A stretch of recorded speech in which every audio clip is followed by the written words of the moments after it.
ఇంత శ్రద్ధగా పటిష్టంగా ఉండాలి. ఉండాలమ్మా.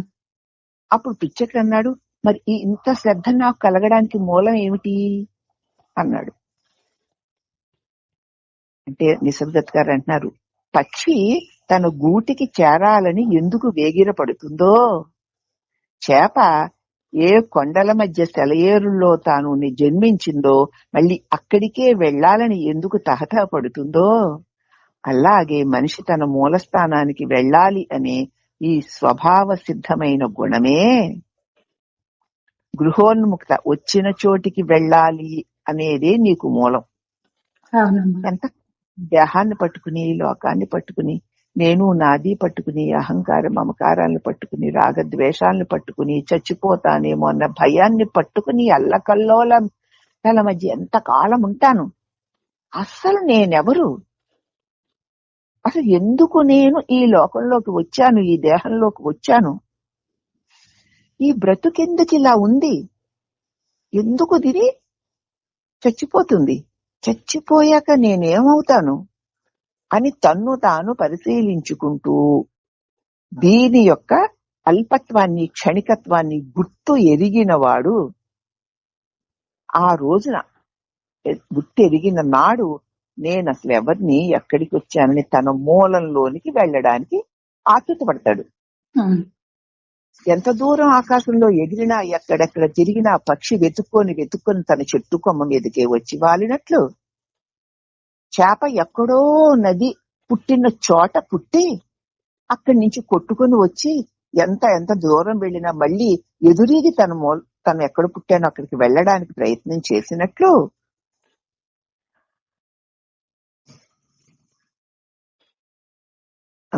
అలాగే మనిషి కూడా తన మూల స్థానానికి వెళ్ళాలి అనేటువంటి స్వభావ సిద్ధమైన గుణం అనేది దీనికి మూలం.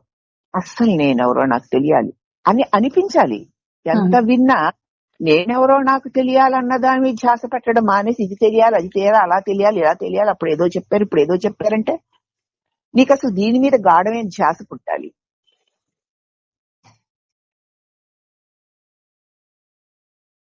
అటువంటి ధ్యాస కలగడమే దీనికి మూలం. చెట్టు మీద కాయ పూర్తిగా పండిన తర్వాత విత్తనం మళ్ళీ నేల మీదకే చేరుకుంటుంది కదా. ఉన్నదంతా కాయ పండడంలోనే ఉంది, అవునా? చెట్టుకొని ఉంటే పిండే కాయయ్యే, కాయ పండయ్యే, ఆ పండు మళ్ళీ విత్తనమయ్యి మళ్ళీ భూమిలోకి వచ్చి పడుతుంది. అది చెట్టుని అంటి పెట్టుకుని ఉన్నప్పుడే. అలాగే ఇదంతా కూడా నేనెవరినా అని తన మూలాన్ని వెతికే అన్వేషణ మీద శ్రద్ధ కలిగి ఉన్నప్పుడు తప్పనిసరిగా నేను ఇది అది అనుకునే అజ్ఞానాన్ని వదిలేసి తన మూలంలోకి తాను చేరిపోతాడు. అప్పుడు పిచ్చకుడు అంటున్నారు, మరి నేను ఎప్పటికి పండుతాను, ఎలా పండాలి, ఇంకా మరింత అనుభవాలు కావాలా నాకు?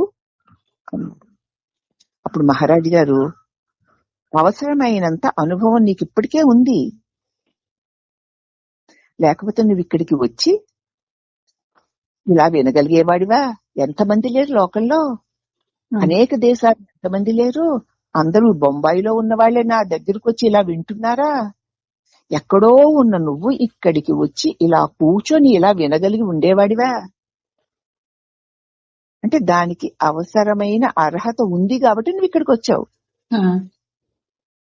ఇక మళ్ళీ కొత్తగా గొప్ప అనుభవాలు ఏమీ సంతరించుకోవాల్సిన అవసరం ఏమీ లేదు. నిజానికి నువ్విప్పుడు నీ అనుభవం ఆవలికి వెళ్లాల్సి ఉంది అంతే. ఇప్పుడు నువ్వు ఏది నేను అనుకుంటున్నావో దాన్ని దాటాలి. నువ్వు ఏ విధంగా ప్రయత్నం చేసినా అవన్నీ మరింత నీకు అనుభవాలనే అడ్డుల్ని సమకూర్చుతాయే కానీ నిన్ను అవతలికి తీసుకొని వెళ్ళలేవు. ఇప్పుడు సంపాదించిన మధ్య నీకు వదిలేయి. ఇప్పుడు నువ్వు నీ అనుభవాల్ని దాటి అవతలికి వెళ్ళిపోవాలి. ఇంకా ఏదైనా చేసావనుకో అనుభవాల రూపంలో అడ్డొచ్చేస్తూ ఉంటాయి, నిన్ను అవతలికి వెళ్ళనివ్వవు. పుస్తకాలు చదివి ప్రయోజనం లేదు, అవి నీ మనసుని సంపన్నం చేయగలవే గాని నువ్వు ఇప్పుడు ఉన్న ఏ రకమైన వ్యక్తిత్వం కలిగి ఉన్నావో దాన్ని సృష్టించి నీ వీసమెత్తైనా మార్చగలిగిన శక్తి నీకు ఆ పుస్తకాలు చదివితే కలిగిన తెలివి వల్ల రాదు. ఇప్పుడు చెప్తున్నా ఎంత విన్నా కూడా మీకు ఈ వినడం వల్ల ఏమీ రావడం లేదు. లాభం ఏమిటి? తెలుస్తుందంతే, తెలుస్తుందంతే. అయితే వీటి వల్ల నీకు ఏ కొన్ని అనుభవాలు తెలిసే అనిపిస్తుంది అంతే. కాబట్టి భౌతికమైన, మానసికమైన, ఆధ్యాత్మిక అన్వేషణ నుంచి ఎన్నో సత్ఫలితాలు వస్తాయేమో, రావాలని నువ్వు అనుకుంటున్నావు. నేను ఇవి చదివి అవి చదివి అది విని ఇది విని ఇది తెలుసుకుని అది తెలుసుకుని నేను భౌతికమైన, మానసికమైన, ఆధ్యాత్మికమైన అన్వేషణ చేస్తున్నాను, దానివల్ల నాకెంతో సత్ఫలితాలు సిద్ధిస్తాయి అని అనుకుంటున్నావు నువ్వు. కానీ అదే సమయంలో అసలు విషయం నుంచి దూరం అయిపోతున్నావు. అసలు విని భౌతికంగానూ ఏమీ తెలుసుకుని సంపాదించక్కర్లేదు, మానసికంగానూ సంపాదించక్కర్లేదు, ఆధ్యాత్మికంగానూ ఏమీ సంపాదించక్కర్లేదు. ఏవేవో తెలుసుకొని చదువుకొని విని సంపాదించేసుకుంటే ఏదో బాగుపడిపోతాను అనుకుంటున్నావు. ఆ భ్రమ నుంచి బయటికి రా. ఇవేవి సంపాదించక్కర్లేదు, సంపాదించుకున్న వాటిలన్నిటిని బయటపడే.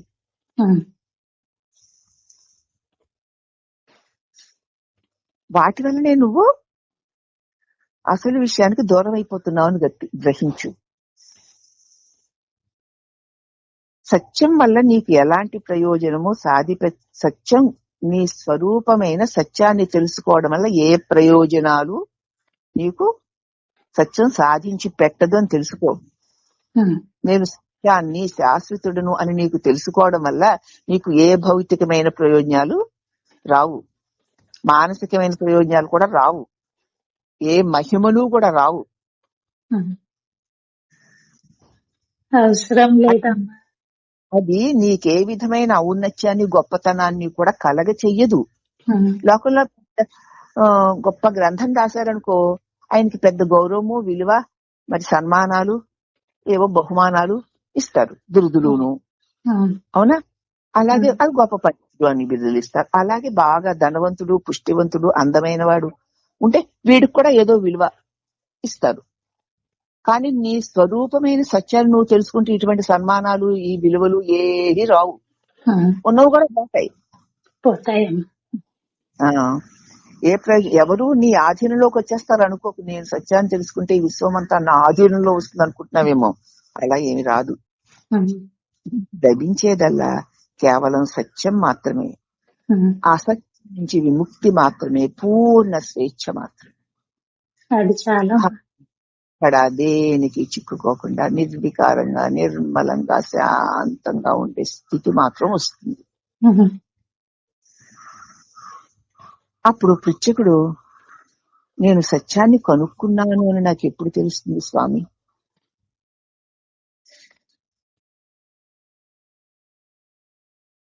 నిసర్గత్ గారు అంటున్నారు, ఇది నిజం, అది నిజం అనే భావాలు ఉదయించడం మానేసినప్పుడు.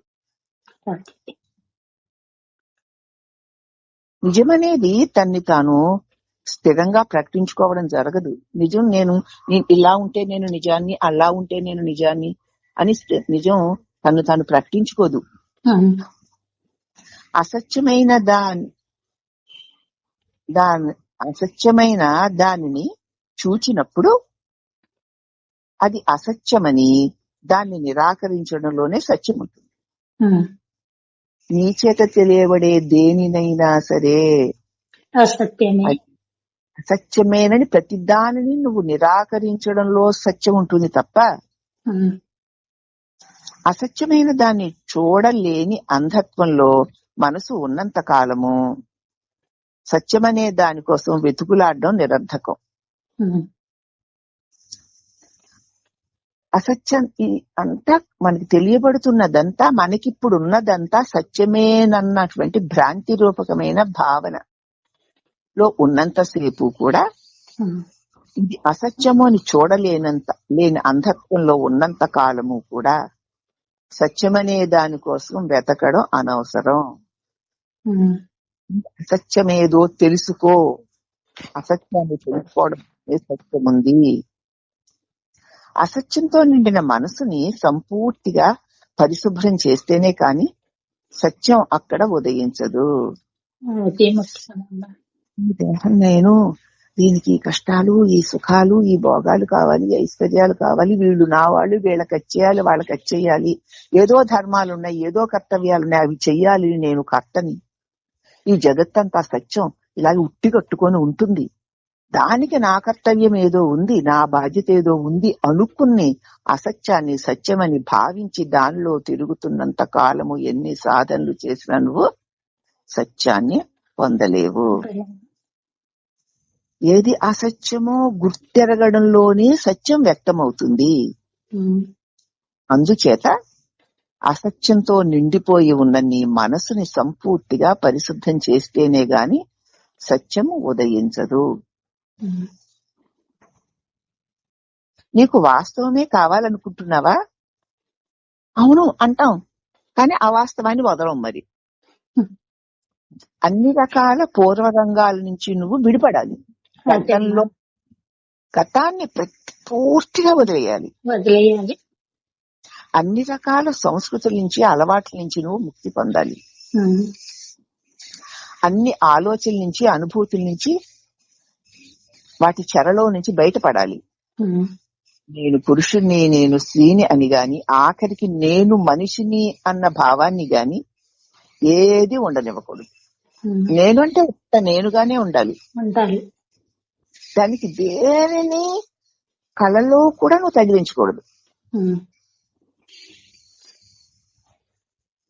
ఈ జీవిత మహాసాగరంలో ఉండేది ఒక్క మనుషులే కాదు, మరెన్నో రకరకాల జీవరాశులు ఉన్నాయి. కాబట్టి నేను అదని ఇదని, నేను వ్యక్తినని, ఫలానా వాడినని, ఇంతటి వాడినని, అంతటి వాడినని, ఈ జాతికి చెందిన వాడినని, ఆ మతానికి చెందిన వాడినని, ఈ కులానికి చెందిన వాడినని, ఇవన్నీ గుర్తు తెచ్చుకోవడం పూర్తిగా వదిలేయి.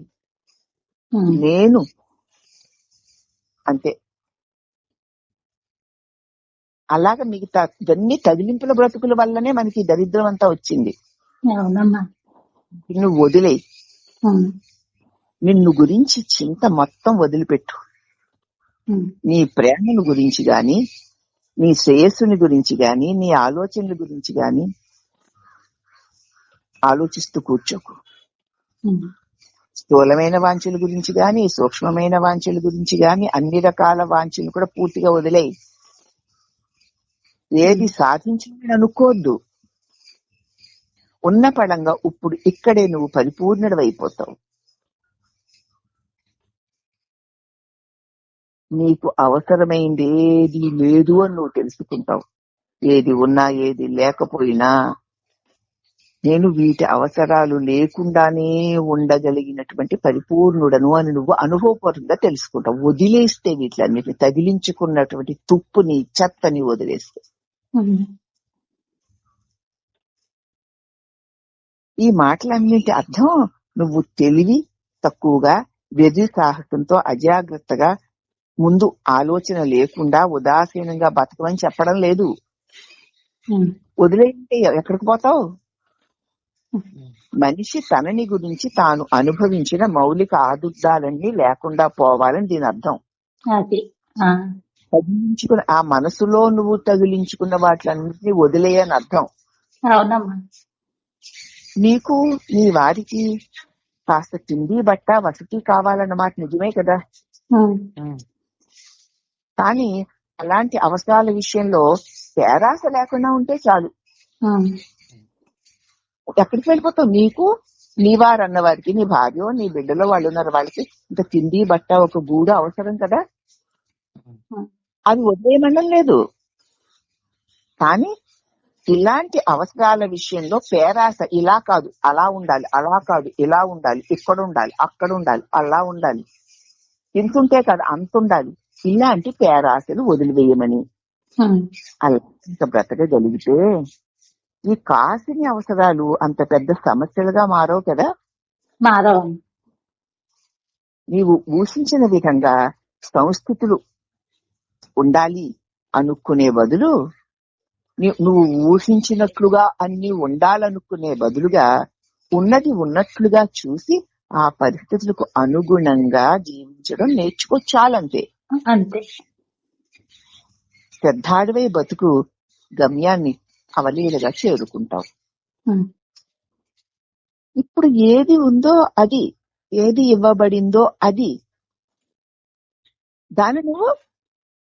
దాన్ని అనుభవిస్తూ దాంతో తృప్తిపడి ఉండి చాలు. ఉమ్, ఈ ఊహలు, అల్లకల్లోలు, ఈ పాప, ఇవన్నీ వాటికి అవే రాలిపోతాయి. ఉమ్, నువ్వు అవసరమైన ఊహలు, ఆశలు, కోరికలు పెట్టుకోవడం వల్ల కదా ఈ బంధాలు వచ్చాయి. ఉమ్, ఈశ్వరుడు నాకు ఏది ఇచ్చాడో అది నాకు ప్రీతిదాయకము, అది నాకు ప్రసాదము. నా ఒళ్ళు నాకు ప్రసాదము, నా ఒళ్ళు నాకు ప్రీతిదాయకము. నా ఇల్లు నాకు ప్రసాదకము, నా ఇల్లు నాకు ప్రీతిదాయకం. అలాగే నాకు ఇవ్వబడింది ప్రతి కూడా ఈశ్వరుని ప్రసాదం, అది నాకు ప్రీతిదాయకం అని నాకు ఇవ్వబడిన ప్రతి దానిని, అది మంచిదా చెడ్డదా, నీ ఇష్టానికి అనుగుణంగా ఉందా లేదా, వారెవరికో ఉంది కదా నాకు లేదా అన్న భావాలు పెట్టుకోకుండా ఇదంతా ఈశ్వర ప్రసాదంగా ప్రశాంతంగా ఏ వ్యతిరిక్తలు లేకుండా ఉన్నదాన్ని ఉన్నట్లుగా నువ్వు గనక అంగీకరించి అనుభవిస్తూ ఉంటే అతి తేలికగా బయటపడగలుగుతావు అంటున్నారమ్మా. ఉమ్, ఉమ్. సరేనా? ఇంకా రేపు లోకంలో జ్ఞాని యొక్క పాత్ర ఎట్టిది అన్న దాని గురించి చెప్పుకుందాం. అలాగే. ఏదో నేను